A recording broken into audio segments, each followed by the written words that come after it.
ভাবুন তো, একদিন যদি বিশ্বের সবচেয়ে বড় তেল রপ্তানিকারক দেশ সৌদি আরব ঘোষণা করে আজ থেকে আমরা আর মার্কিন ডলারে তেল বিক্রি করব না, তাহলে কি হবে? ডলারের আধিপত্য কি শেষ হয়ে যাবে, নাকি বিশ্ব অর্থনীতিতে শুরু হবে নতুন অধ্যায়? সম্প্রতি সামাজিক মাধ্যমে এমন খবর ব্যাপকভাবে ছড়িয়েছে যে সৌদি আরব নাকি ডলার ছেড়ে ব্রিক্সের মুদ্রা গ্রহণ করেছে। কিন্তু এই খবর কতটা সত্য? আজকের ভিডিওতে আমরা তথ্য প্রমাণের ভিত্তিতে পুরো বিষয়টি জানব। প্রথমেই একটি বিষয় পরিষ্কার করে নেওয়া দরকার। এখন পর্যন্ত ব্রিক্সের কোনো একক সরকারি মুদ্রা চালু হয়নি, অর্থাৎ ব্রিক্স কারেন্সি নামে এমন কোনো মুদ্রা নেই যা সৌদি আরব গ্রহণ করতে পারে। তবে তারা নিজস্ব মুদ্রা এক্সচেঞ্জ বা বিনিময়ের মাধ্যমে ব্যবসা করতে পারে ব্রিক্সভুক্ত দেশের সাথে। সৌদি আরব আনুষ্ঠানিকভাবে 1 জানুয়ারি 2024 তারিখে ব্রিক্স জোটে যোগ দেয়। 2023 সালের আগস্ট মাসে দক্ষিণ আফ্রিকায় অনুষ্ঠিত ব্রিক্স শীর্ষ সম্মেলনে সৌদি আরব সহ মোট 6টি দেশকে জোটে যোগ দেওয়ার আমন্ত্রণ জানানো হয়েছিল। পরবর্তীতে 2024 সালের 1 জানুয়ারি থেকে তাদের পূর্ণ সদস্যপদ কার্যকর হয় এবং পরদিন 2 জানুয়ারি 2024 তারিখে সৌদি আরবের রাষ্ট্রীয় টেলিভিশন চ্যানেল আনুষ্ঠানিকভাবে এই তথ্য নিশ্চিত করে। সৌদি আরব কেন যোগদান করল?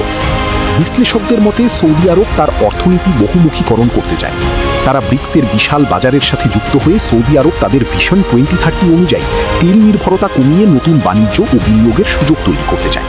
ভূ রাজনৈতিক ভারসাম্য তৈরি করতে চায়, যাকে কূটনীতির ভাষায় বলে জিওপলিটিক্যাল ব্যালেন্স। একই সাথে তারা পশ্চিমা বলয়ের ওপর অতি নির্ভরশীলতা না রেখে তারা বহুমুখী বিশ্বের দিকে যাচ্ছে, যাকে বলে মাল্টিপোলার ওয়ার্ল্ড বা বহুমুখী বিশ্ব।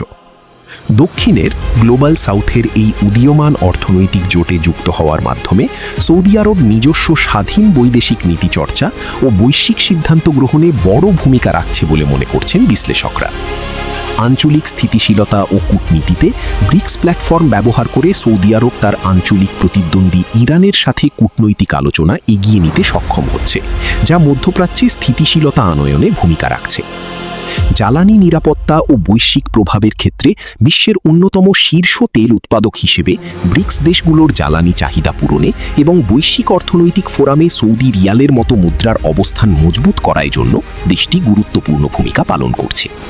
ব্রিক্সভুক্ত দেশগুলো বহু বছর ধরে আন্তর্জাতিক বাণিজ্যে মার্কিন ডলারের ওপর নির্ভরতা কমানোর চেষ্টা করছে। তারা নিজেদের জাতীয় মুদ্রায় লেনদেন বাড়াতে চায়, যাতে ডলারের উপর চাপ কমে এবং যুক্তরাষ্ট্রের আর্থিক প্রভাব কিছুটা হ্রাস পায়। বর্তমানে সৌদি আরবের অবস্থান। সৌদি আরবের সবচেয়ে বড় তেল ক্রেতাদের মধ্যে চীন ও ভারত। দুই দেশই সৌদি আরবের বড় তেল ক্রেতা। তাই সৌদি আরব বলেছে প্রয়োজন হলে বিভিন্ন মুদ্রায় বাণিজ্য করতে তারা প্রস্তুত। আজও সৌদি রিয়াল মার্কিন ডলারের সঙ্গে নির্দিষ্ট বিনিময় হারে সংযুক্ত। তেল বাণিজ্যের বড় অংশ এখনও ডলারে হয়। ভবিষ্যতের কথা চিন্তা করে তারা এই সিদ্ধান্ত নিয়েছে এবং ধীরে ধীরে অনেক কিছু পরিবর্তন হতে পারে। বিভিন্ন দেশ নিজেদের মুদ্রায় বাণিজ্য বাড়ানোর চেষ্টা করছে, তবে ডলারকে পুরোপুরি প্রতিস্থাপন করা খুবই কঠিন।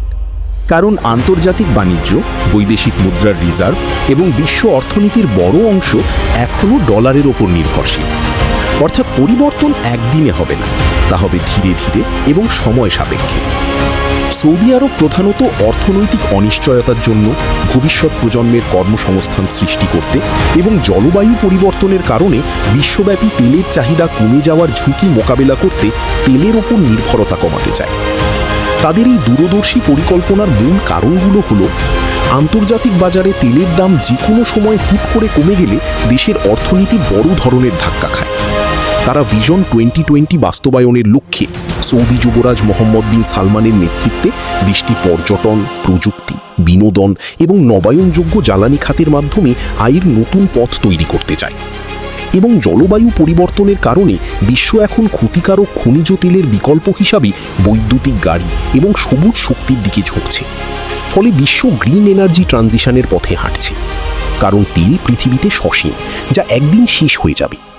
ফলে দেশের বিশাল তরুণ জনগোষ্ঠীর জন্য শুধু তেল খাত দিয়ে পর্যাপ্ত কর্মসংস্থান তৈরি করা সম্ভব নয়। তাই অন্যান্য শিল্প খাতের বিকাশ প্রয়োজন। ভিডিওটি ভালো লাগলে একটি লাইক দিন, বন্ধুদের সঙ্গে শেয়ার করুন এবং আন্তর্জাতিক রাজনীতি, অর্থনীতি ও বিশ্ব পরিস্থিতি নিয়ে এমন তথ্যভিত্তিক ভিডিও পেতে আমাদের চ্যানেলটি সাবস্ক্রাইব করতে ভুলবেন না। ধন্যবাদ।